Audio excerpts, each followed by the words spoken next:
ନିଜର ବଗିଚାଟେ ଥିଲେ କେତେ ଯେ କ'ଣ ପନିପରିବା ନ ମିଳେ ସାଙ୍ଗମାନେ। ଏ ଦେଖୁନାହାନ୍ତି ମୋତେ ଯେପରି କେତେ ସାରା ପନିପରିବା ମିଳୁଛି ମୋ ବଗିଚାରୁ, ତାହା ପୁଣି ଅର୍ଗାନିକ୍। ତ ଆଜିର ଘଟଣା କ'ଣ ହେଲା ନା, ବାପା କହିଲେ କି କଦଳୀ ଭଜା ଖାଇବାକୁ, କିନ୍ତୁ ଆମ ଘରେ କଦଳୀ ସରିଯାଇଥିଲା। ତ ବାପା କହିଲେ କି କାହିଁ ଚିନ୍ତା କରୁଛୁ, ଚାଲ ଆମ ବାରିରେ ତ କଦଳୀ ଗଛ ଅଛି, ସେଥିରେ କଦଳୀ କାନ୍ଧିଟିଏ ହେଇଛି।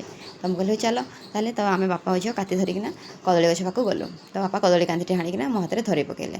ଆଉ ତାପରେ ବାପା କଦଳୀ ଗଛ କାଟିବାରେ ଲାଗିଥିଲେ। ତ ମୁଁ ଏଠି କହିଲି କି ବାପାଙ୍କୁ କି ବାପା କଦଳୀ ଗଛ କ'ଣ ପାଇଁ କାଟୁଛ, ଫେର ତ କଦଳୀ ଫଳିବ ନା। ତ ବାପା ହସିଲେ ଆଉ କହିଲେ କି ନାଇଁ ନାଇଁ, କଦଳୀ ଗଛରେ ଥରେ ମାତ୍ର କଦଳୀ ଫଳେ। ତାପରେ ବାପା ସେ ଗଛ କାଟିଦେବେ କହିଲେ, ଆଉ କହିଲେ କି ୟାର ମଞ୍ଜା ବାହାର କରନା, ଫେର ତ ଆମକୁ ରାନ୍ଧିବା।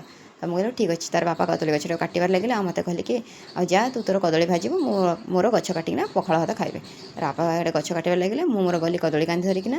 ତ ଆଜି ପାଇଁ ଏତିକି ସାଙ୍ଗମାନେ, ଫେର ଦେଖା ହେବ ନେକ୍ସଟ ଭିଡ଼ିଓରେ।